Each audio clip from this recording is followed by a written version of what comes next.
सभी को सादर जय जय। यह जगत परिणमनशील है। जो इस संसार में आया है, जिसने जन्म लिया है, वह एक ना एक दिन अवश्य हमें छोड़कर चला जाता है। जैन धर्म के क्रमबद्ध पर्याय के महासिद्धांत को और इस क्षणभंगुर संसार की भावना को स्मरण दिलाने वाली यह दुखद और वैराग्यप्रद घड़ी हमारे सामने आ पड़ी है।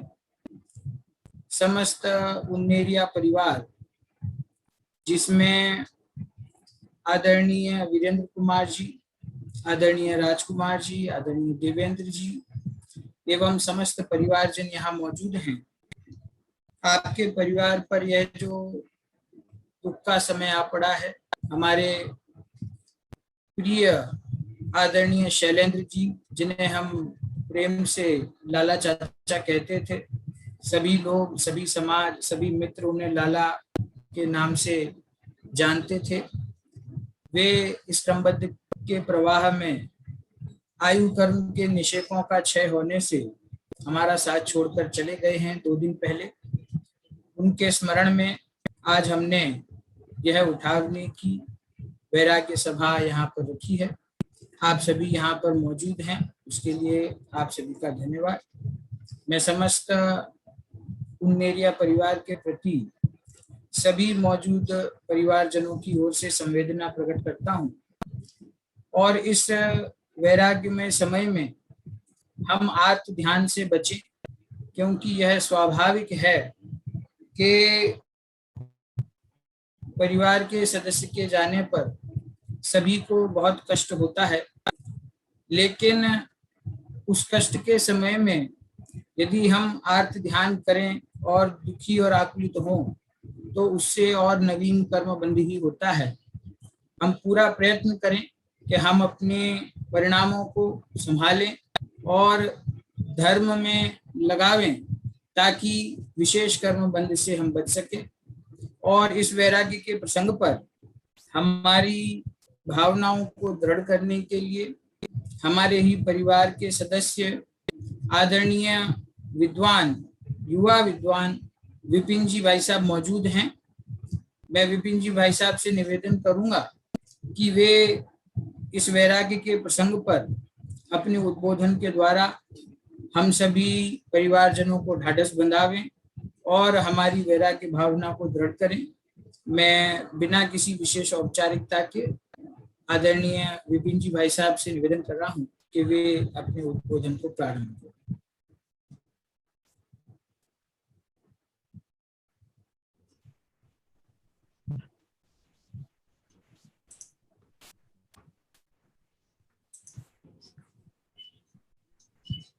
मोक्षमार्गस्य नेतारं भेतारं कर्मभूभृतां ज्ञातारं विश्वतत्त्वानां वन्दे तद्गुणलब्धये, वन्दे तद्गुणलब्धये।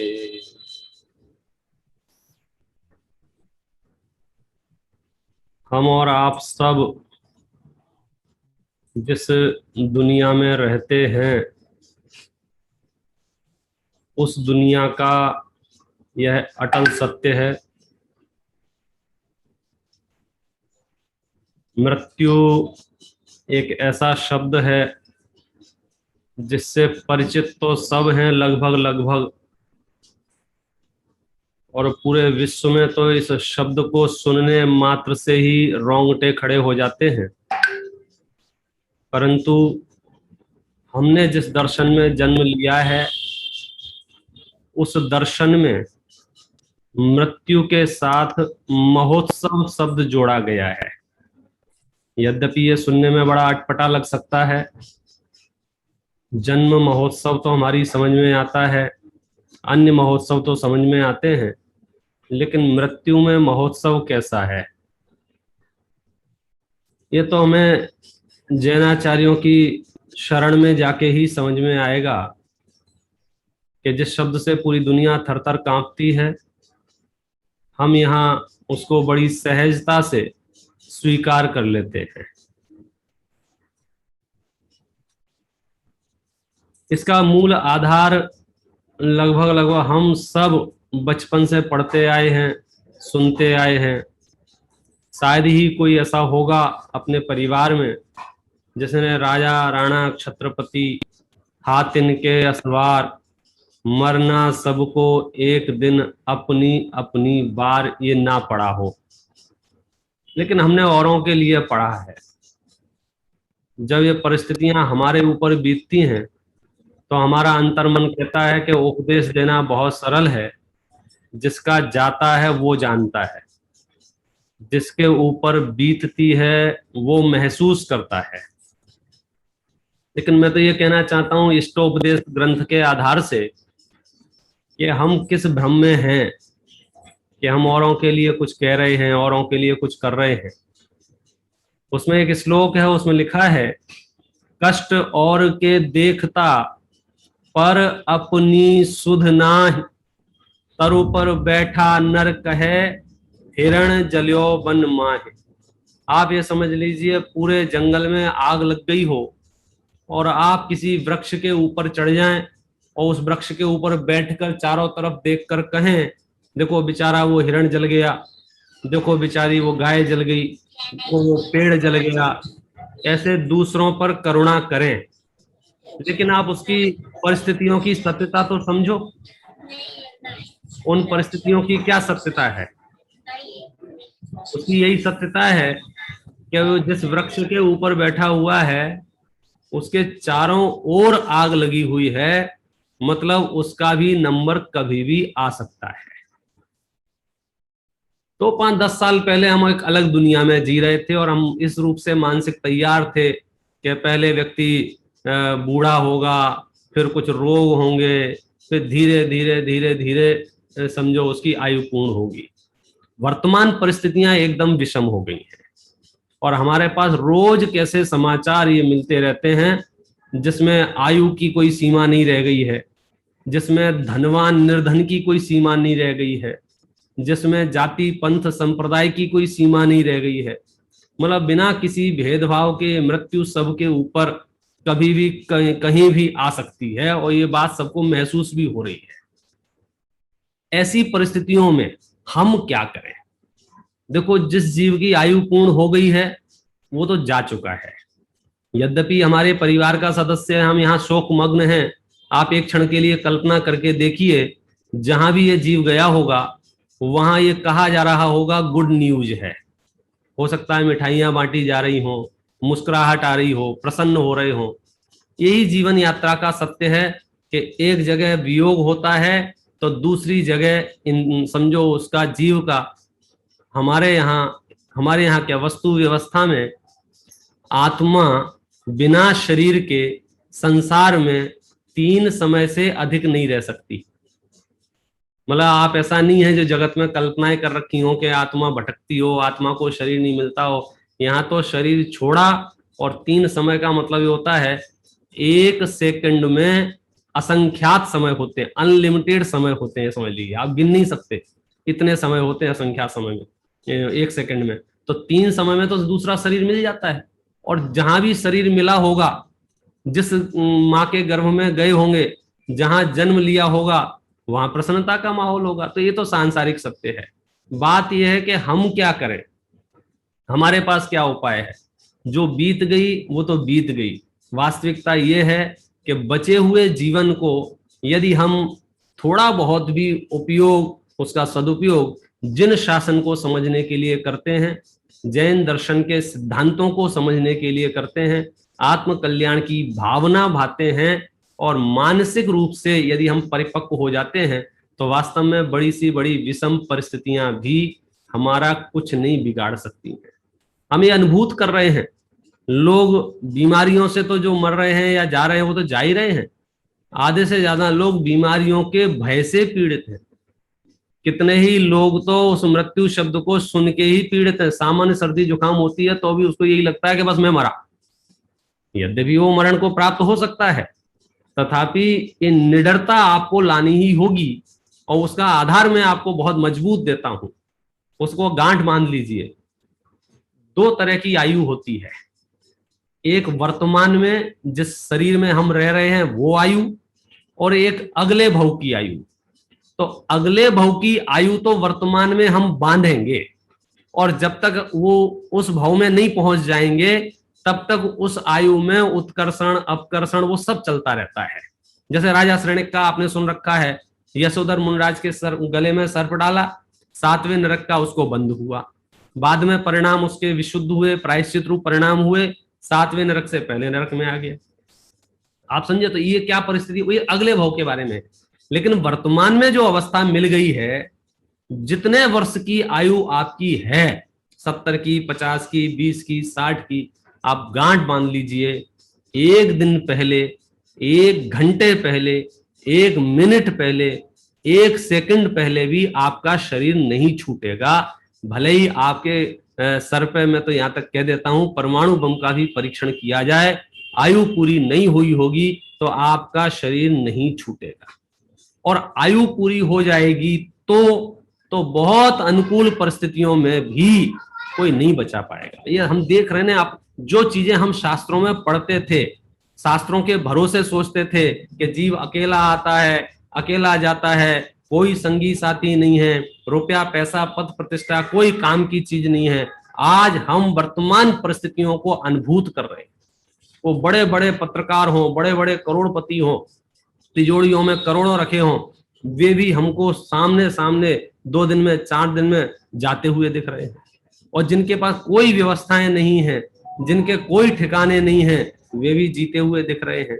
तो हमें ये एक्सेप्ट करना चाहिए, स्वीकार करना चाहिए कि वर्तमान में जो भी सुख दुख है, जो भी जीवन मरण है, जो भी हानि लाभ है, वह मेरा स्वयं का किया हुआ कर्म का उदय है। इसका मतलब ये हुआ कि भविष्य में भी जो परिस्थितियां बनेंगी वो मेरी स्वयं की हुई बनेंगी। मूलाचार में वट्टकेर स्वामी ने लिखा है, एक को करे कम्मम, एक को हिंडदिह दीह संसारे। एक ही कर्म करता है, एक ही उसका फल भोगता है। हमने पूरा जीवन जिस परिवार के संरक्षण में निकाला, जिस समाज के संरक्षण में निकाला, समझ लीजिए आज हमको कुछ हो जाता है, वो समाज और वो परिवार हमको आइसोलेट कर देती है, हमको ताले में बंद कर देती है, हमको बाहर नहीं निकलने देती है, हमसे मिलने नहीं आती है। ये घबराहट और पैनिक का विषय नहीं है, ये समझने का विषय है कि मुझे मेरी खुद की समाधि करानी है, मुझे खुद को नमोकार मंत्र सुनाना है, मुझे खुद को भेद विज्ञान कराना है, मुझे खुद को जिनवाणी जो हमने पूर्व में पढ़ रखी है वो खुद ही सुनानी है। क्योंकि अभी तक हमने कल्पना ये की थी कि भगवान जब मैं जाऊं तो कोई पंडित जी मेरे पास आ जाएं, कोई परिवार के सदस्य मेरे पास आ जाएं, कोई हमारा उपदेश दे जाए, कोई संबोधन कर जाए। हम सामने साक्षात देख रहे हैं, हमें खुद को ही संबोधित करना होगा, हमें खुद का ही कल्याण करना होगा। लेकिन ये तब संभव है जब हमारा पूरा जीवन वैसा हो। अचानक से नमोकार मंत्र सुनने के भी भाव नहीं आएंगे और सुनाने के भाव भी नहीं आएंगे यदि जीवन नमोकार मंत्रमय नहीं होगा। हमारा सौभाग्य है कि हम ऐसे कुल में जन्म लिए हैं जहां देव शास्त्र गुरु का सानिध्य है। मैं अभी इस प्रसंग पर बहुत ज्यादा ना कहते हुए इतना कहना चाहता हूं कि हम 24 घंटे में से 1 घंटा आधा घंटा जिनवाणी के पढ़ने में जरूर निकालें। ये अभी आपको भले ही महसूस नहीं होगा, लेकिन जब आप 14 दिन के लिए क्वारंटाइन कर दिए जाएंगे उस समय महसूस होगा कि अब मैं क्या करूं। यदि आपके पास वो खुराक होगी, वो तत्वज्ञान होगा, वो जिनवाणी के मंत्र होंगे, जिनवाणी के श्लोक होंगे, जिनवाणी के दोहे होंगे, तो हम उन्हें दोहरा सकते हैं और उसके अवलंबन से हम प्रसन्न रह सकते हैं। और यदि आप प्रसन्न रहने लग गए तो इम्यूनिटी पावर तो वैसे ही बढ़ जाता है, ऑक्सीजन लेवल आपका 2-3 पॉइंट तो आपकी प्रसन्नता से बढ़ जाता है, नर्वसनेस से घट जाता है, सारी बीमारियां चिंताओं से आकुलता से बढ़ जाती हैं, चिंता से डायबिटीज बढ़ जाती है, ब्लड प्रेशर बढ़ जाता है। और तत्वज्ञान यदि आपके पास है तो चिंताएं आपको हो नहीं सकती हैं, क्योंकि आपका बुरा करने वाले के प्रति भी आप आकुलता नहीं करेंगे, आप वहां थर्म फिट कर देंगे कि भाई मेरा ही कोई अशुभ कर्म का उदय होगा। मैं बहुत पुराणों के दृष्टांत दे सकता हूं जिनके जीवन में विषम परिस्थितियां बनी लेकिन उन्होंने कोई क्लेम नहीं किए। राजा राम को जब 14 साल का वनवास हुआ तो वो सुप्रीम कोर्ट हाई कोर्ट नहीं गए कि भाई ऐसा कैसे हो सकता है, पिता की संपत्ति पे तो पुत्र का अधिकार है ना, मुझे तो चाहिए ही चाहिए। उन्होंने 1 सेकंड में एक्सेप्ट कर लिया, मेरा ही उदय होगा। इतना वाक्य बोलते ही 14 साल की पिकनिक मनाई उन्होंने, मजे करे जंगलों में, खुद बना रहे खुद खा रहे, ना राज्य की टेंशन, ना राज्य में व्यवस्था की कोई परेशानी, ना राज दरबार लग रहा है, ना प्रजा आके परेशान कर रही है महाराज हमारे यहाँ नाल का पानी नहीं आ रहा है या हमारे यहाँ अन्न नहीं हो रहा है, सब भरत देखेंगे, वो मौज कर रहे हैं। विषम परिस्थितियों को समता में बदलने की कला तत्वज्ञानियों के पास होती है। मैं ये सब बातें इसलिए कह रहा हूं कि जो चले गए वो तो चले गए, जो बैठे हुए अपने आप को अजर अमर ना समझें, वे इस धोखे में ना रहे मैं 3 मास्क लगा रहा हूं और 4 पेटियां पहन रहा हूं तो मुझे कुछ नहीं होगा। कर्म का उदय कहीं भी ढूंढ लेगा आपको, और आप कर्म के उदय से मत घबराओ। उस कर्म के उदय में मैं प्रसन्नता से कैसे रह सकता हूं, दोनों चीजें ध्यान रखनी है। कौन सी, मैं समझो उसको सार रूप से कहूं, लाखों वर्षों तक जीऊं या कौमा मृत्यु आज ही आ जाए, ये 2 अमृत वाक्य हैं। यदि मैं लाखों वर्षों तक आयु मेरी बनी रहे तो भी मुझे कोई आपत्ति नहीं है। मैं मरने की भावना 1 सेकंड, एक स्वप्न में भी ये भावना नहीं भाऊंगा, हे भगवान अब तो मैं मर जाऊं, पीड़ा बहुत हो रही है, तकलीफ बहुत हो रही है, ये भावना मैं नहीं भाऊंगा। और कदाचित मृत्यु सामने दिख रही हो तो मैं घबराऊंगा नहीं, प्रसन्न हो जाऊंगा। जैसे कुर्ता बदलते हैं, कपड़े बदलते हैं, वैसे शरीर बदल लेंगे। समस्या तो सारी मोह की है, समस्या तो सारी प्राप्त पर्याय की तन्मयता की है। जो शरीर और संयोग हमें मिल गए हैं, हम चाहते हैं यही सारे के सारे एज इट इज बने रहें, ये संभव नहीं है। जो सूर्य सदा ही चले पश्चिम के रास्ते, तो जीव का भी जन्म है मृत्यु के वास्ते। इसमें आश्चर्य और कुछ नहीं है। मैं आपसे पूछता हूं, आपने अपने बच्चे को गुब्बारा दिलाया, बराबर है, और 2 घंटे बाद वो गुब्बारा फूट गया और बच्चा भी फूट फूट के रोता है, आपको बेचैनी होती है, आपको आकुलता होती है, आपको परेशानी होती है? नहीं होती है। क्यों? क्योंकि आपको पता है ना कि गुब्बारा तो दिन 2 दिन, घंटे 2 घंटे ही चलता है। ऐसे ज्ञानियों को पता है ये शरीर तो 10, 20, 50, 100 साल ही चलने वाला है, आज नहीं तो कल फूटेगा। इसका तो नेचर ही है, इसका नाम ही पुद्गल है, इसको बोलते ही पूरन गलन है। बात तो ये है कि मैं उस शरीर से भिन्न आत्मा को समझूं, अपने अस्तित्व वस्तित्व द्रव्यत्व आदि गुणों को समझूं, अपने ज्ञान दर्शन आदि गुणों को समझूं, और इन विषम परिस्थितियों में मैं दृढ़ संकल्पित हो जाऊं, इस विश्व में मेरा कोई शत्रु नहीं है, मेरा कोई मित्र नहीं है। अभी भी जिनका हृदय समता से नहीं भरा, अभी भी जिनके हृदय में क्षमा प्रकट नहीं हुई, समझ लीजिए कि इससे ज्यादा वैराग्य के प्रसंग हमारे जीवन में और कुछ नहीं हो सकते हैं। रोज अखबारों के समाचार ये बता रहे हैं कि आप कभी भी शरीर छोड़ सकते हैं, तो हम कषाय लेके क्यों अगले भाव में जाएं, हम कषाय लेके क्यों अगली गति की यात्रा करें। जब आप घर से बाहर जाते हैं तो अच्छा अच्छा सामान सूटकेस में रखते हैं ना, नए फटे टूटे कपड़े थोड़ी रखते हैं, नए जूते रखेंगे, नए कपड़े रखेंगे। तो जब परभव में जाना है तो ज्ञान दर्शन क्षमा आदि गुणों के साथ परभव की यात्रा करें। और सुनो, परभव में जब जाएंगे तब जाएंगे, वर्तमान जीवन को सुखद करने के लिए हम अपने जीवन में क्षमा आदि भावों को उत्पन्न करें। सबसे मैत्री भाव, जिनसे तीव्र, जिन्होंने हमारे प्रति बहुत बुरा किया हो, उनके प्रति भी समता भाव, ये हमारे दर्शन की वैशिष्ट है। और उस क्षमा से हम उस पर एहसान नहीं कर रहे हैं, हम अपना जीवन मंगलमय कर रहे हैं।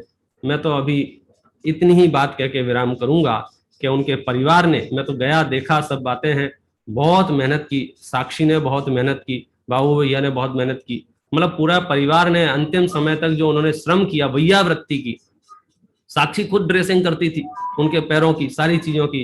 तो ये वात्सल्य, हमारे संस्कार, हमारे परिवार की, ये समझो वो है, प्रतीक है कि हम उत्तम कुल में पैदा हुए हैं। एक दूसरे की सेवा में अपना नैतिकता और कर्तव्य का पालन करने के लिए हम तत्पर रहते हैं। तो पूरे परिवार को ये कहूंगा कि हम 24 घंटे में से 10 मिनट, 15 मिनट, 20 मिनट जिनवाणी के लिए निकालें, जिनवाणी के अभ्यास के लिए निकालें, और हम सब निकालें तो हम सबका जीवन मंगलमय हो और दिवंगत आत्मा शीघ्र ही अभ्युदय की प्राप्ति करे, उनके भव विराम हो। इस मंगल भावना से मैं विनम्र श्रद्धांजलि अर्पित करता हूँ।